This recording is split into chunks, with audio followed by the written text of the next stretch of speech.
Muy buenas con todos, me presento. Mi nombre es Joaquín José Enrique de las Mercedes Gallegos Lara. Nací un 9 de abril de 1909 en la ciudad de Guayaquil, en Ecuador. Fui hijo único de Enma Lara Calderón y Joaquín Gallegos del Campo.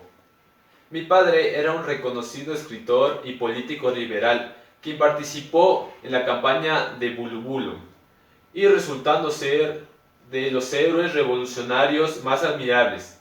Trabajó y se mantuvo a favor del presidente Eloy Alfaro. De hecho, murió trabajando en la política ecuatoriana. Mis antecedentes familiares. Por parte de mi papá, Joaquín Gallegos del Campo, provengo de una familia de renombre español. Mi abuelo paterno fue allegado médico del rey Carlos IV de España.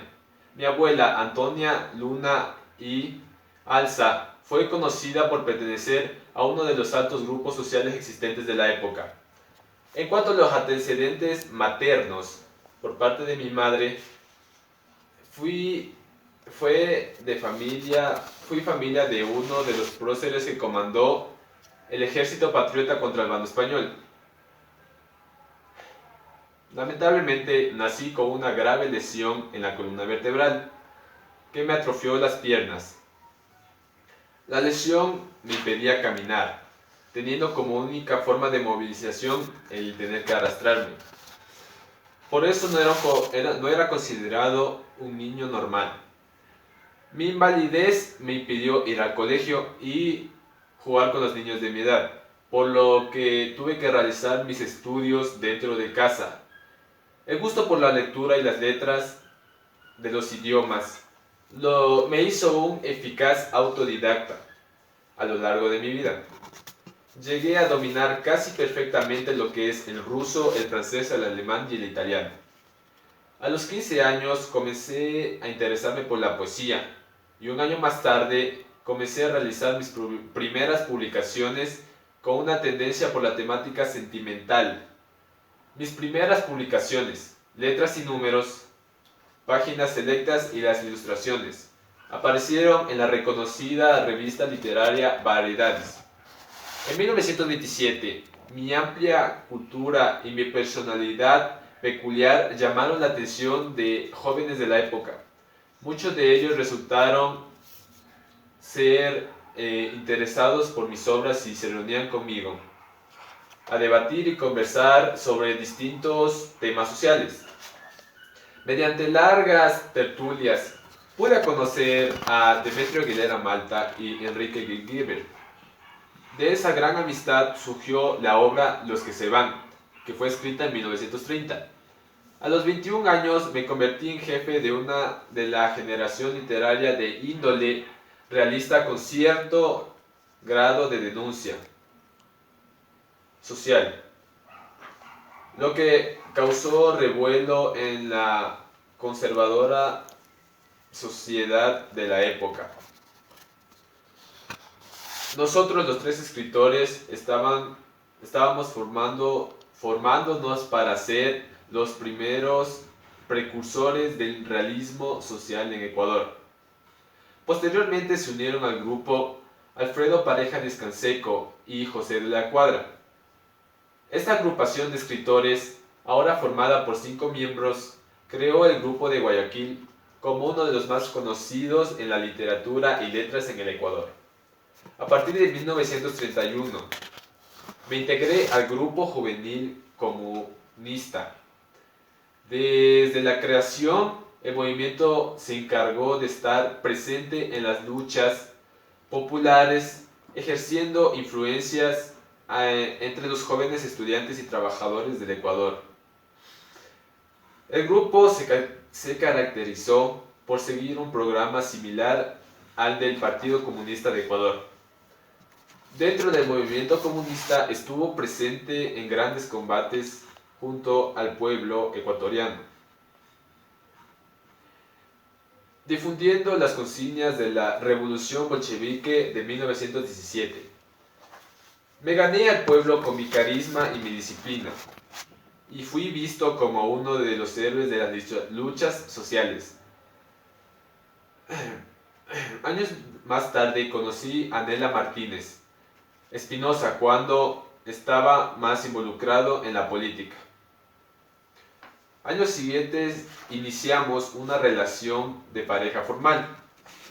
Ambos compartimos ideologías y sueños parecidos. Juntos participamos en barricadas, huelgas y luchas sociales de trabajadores e indígenas. De hecho, nos casamos el mismo día de una huelga de trabajadores en la ciudad de Ambato. A pesar de haber iniciado una relación que parecía ser duradera, nos divorciamos a los pocos meses. Sin embargo, mantuve una profunda amistad con mi expareja hasta el día de mi muerte. Comenzó una novela titulada Los Guandos que no la logré terminar, dejando que Nela Martínez la completara. Y esta fue publicada finalmente en 1982. En 1943 formé parte de la Acción Democrática Ecuatoriana, una organización política en oposición al régimen de Carlos Alberto Arroyo del Río. Además, participé en la movilización de masas de un movimiento antifascista por parte del Partido Comunista. Tras el triunfo de la revolución del 28 de mayo de 1944, el municipio de Guayaquil me premió con una medalla de oro por mi carisma y me reconoció por ser un periodista patriótico. En mis últimos años me desempeñé como escritor de la revista Coco Rico de Clorario Paz. Además de que estuve presente para redactar para los diarios como son La Prensa y El Telégrafo, que son diarios propios de Guayaquil. En el Partido Comunista Bandera Roja, me dediqué a escribir en la selección de temas internacionales relacionados con el auge del comunismo a principios de 1947. Lamentablemente, en este mismo año caí enfermo como consecuencia de una fístula. Para los que no saben, una fístula es una conexión anormal entre dos partes del cuerpo. Si bien muchos médicos trataron de curarme con diferentes tratamientos, nunca logré mejorar. Un familiar intentó llevarme a Estados Unidos para buscar un tratamiento más avanzado, pero lamentablemente me negaron la visa, por lo que tuve que trasladarme a Lima. Luego fui deportado de la capital peruana debido a mis tendencias comunistas. Lamentablemente fallecí unos días después de regresar a Guayaquil el 16 de noviembre de 1947. Mis obras destacadas se pueden decir que son Los que se van, que fue anteriormente mencionada, que fue escrita con Demetrio Aguilera Malta y José de la Cuadra. Demetrio Aguilera Malta y Enrique Gilbert. Actualmente el libro es considerado uno de los textos más famosos de la literatura ecuatoriana. Mis amigos y yo comenzamos a escribir esta obra en una época histórica en la cual se desarrollaba un fuerte capitalismo, tanto en la ciudad como en el campo ecuatoriano. Esto se debía hasta cierto punto a los golpes económicos de la burguesía. Además, se escribió en una época donde las luchas sociales eran comunes en el Ecuador. Otra de mis obras más destacadas fue Las cruces sobre el agua, la cual es una novela reconocida y fue publicada en 1946, un año antes de mi muerte. El argumento de esta obra y el punto de giro se basan en la huelga general de noviembre de 1922, ocurrida en la ciudad de Guayaquil. Última Ranza fue uno de mis últimos libros que fue escrito en 1947. Sin embargo, en los cuentos de este texto se nota un cambio en la narrativa en comparación con las otras obras que tengo. En este libro el tono está cargado de profundidad y desolación, como es el caso de Guaraguao. En este último libro no olvidé el sentido social y el realismo natural de mi escritura, características que envuelven el texto de estas páginas. Muchas gracias por su atención.